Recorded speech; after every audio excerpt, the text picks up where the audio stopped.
Awkward haiku. Awkward haiku. Awkward haiku. First off, tell me about the play. Oscar Wilde is trying a person who accused him of sodomy. I do not ask the name of the gentleman in question, but I do ask the name. That first trial he loses, and subsequently is tried with gross indecency, which is, gay sex. So the play, it looks at newspapers and historians and Wilde specialists, and it's kind of getting all different perspectives, and even some scenes, the play contradicts itself. When I picked this show, knowing that it's usually done with 9 guys, people will go, holy shit, how do you find 9 guys who want to do theater here on campus? Right. How do you find 9 guys on campus? I can't find a date to save my life.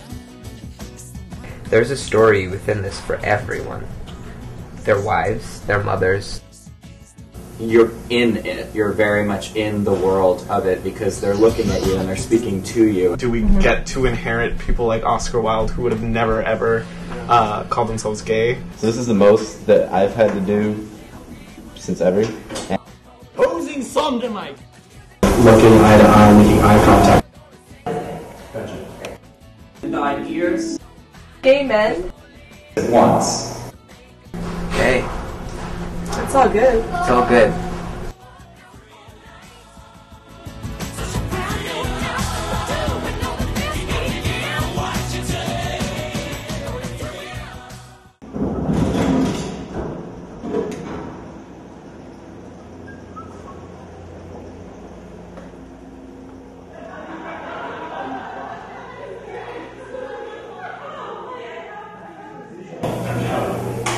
What he chooses to put on page 11, the truth is rarely Lord Douglas, the 8th Marquess of Queensberry. Will the Marquise of Queensberry please stand? You may have noticed we have another person in the room with the camera. So you will have video cameras with us the entire process. I want this to be an honest piece about this work. And if there are days that you hate me, that's okay. There are days I'm going to hate you. I'm Jessica Baldwin. I'm the director. And I'm going to smoke a lot of cigarettes and drink a lot of coffee. Okay. Sam, who here's read this play? If you haven't read it already, that's what it is. Cool, so we're going to read it for me. I'm a star people. I'm Sam Finger. I'll be becoming Lord Alfred Douglas, who is Oscar Wilde's lover. And he's interesting because he got, he's totally infatuated by Oscar Wilde, but he ends up kind of falling back into society's construct of marrying a woman and having kids.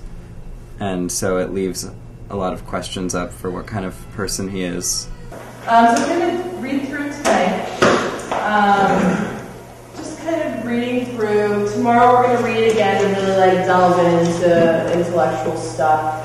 But tonight's just going to be a fun read. We grab characters. I'm Dan Sherman. Characters. I'm going to be playing Carson and Narrator 5.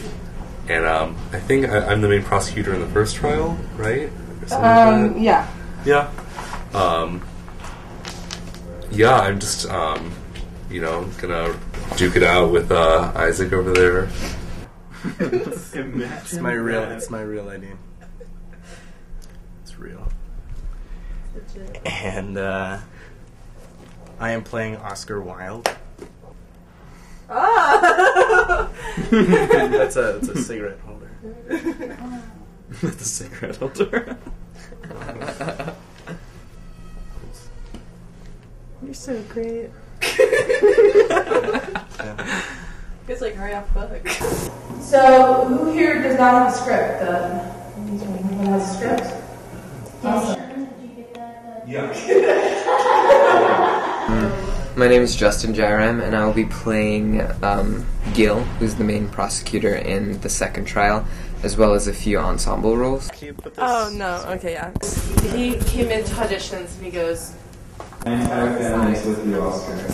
You must prosecute. The first time I met Justin was Halloween my freshman year, and all of a sudden there's this little skinny Indian boy walking down the street wearing nothing but a pair of black underwear and a bow tie. He wears a Chippendale answer. And I just like didn't even know what to make of him. And I plan to watch a lot of Law and Order, like a lot, volumes upon volumes. But I have a lot of really great ideas. I've been focusing a lot on music. I've literally spent years with music, and I'm still playing with it. But in reading this piece, the soundtrack playing in my mind was not period music, the music of the 1970s. Scissor Sisters was playing, Block Party was playing in my head. My name is Mara. Yeah. I'm playing Sir Edward Clark, and he's Oscar Wilde's lawyer. I don't know. I don't think I'll be watching Law and Order. It's a terrible show. But there was no real reason for him to like risk his standing and, you know, just like his status as this accomplished professional. But it's something he chooses to do anyway. Just so you know, I had cast James Karp, and he sent me an email last night dropping out the cast. So there's a few, I had to give his roles a little bit, and so more parts for some people. Dan Sherman, I'm really happy to be part of Wood, but like narrator, if I have some lines of him, I was going to give it to someone else during the part. And then Matt, I'm going to have you also do the part of Parker, and that's not till like the end, so. Matt Yoke is like the missing man. He doesn't like respond to emails, and I just talked to Julianne Fawcett. She's like, I'm going to call him. He was great. He came into auditions, and he goes, well, I just want a really, like, messed up role. Give me, like, the sickest role there is. I'm like, I like you. Let's do this. So I hope he's So I'm going to start. I think some of you guys may be missing this page, but the author's introduction is really interesting. Kaufman writes about his process, and I think I just want to know what stuck out for me is he doesn't say he wrote this piece because of the homosexual topics. What interests him is that an artist is being asked to justify his art in a court of law. I think that's interesting as well. So another theme that, like, while homosexuality is definitely the big overall theme, it's another thing to keep in mind.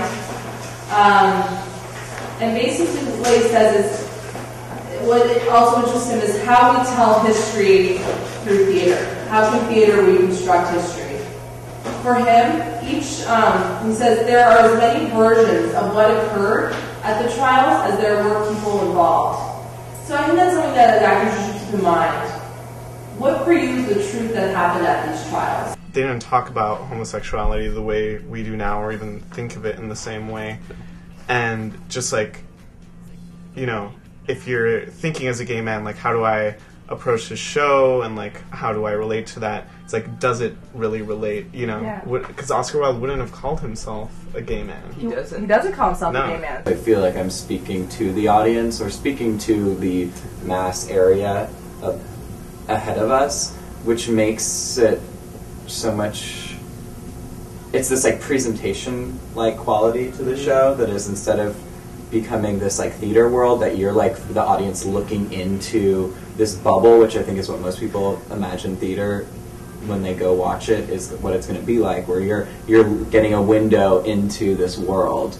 The performer should portray the characters in the play without disappearing into the part. So very Brechtian, very the strings are shown, if that makes sense. The audience knows they're watching a play. You know, you're not Oscar Wilde, you're an actor playing Oscar Wilde. My lover in the show, so And in real life. And it was really important for us, actually. Sexually? Yes. No, it was This play, which is actually, you're in it. You're very much in the world of it, because they're looking at you and they're speaking to you. Great. Stage manager, if you could read the stage directions, and we'll get started. Action prologue. The actors come on stage. The actor playing Oscar Wilde holds up a copy of De Profundis and reads.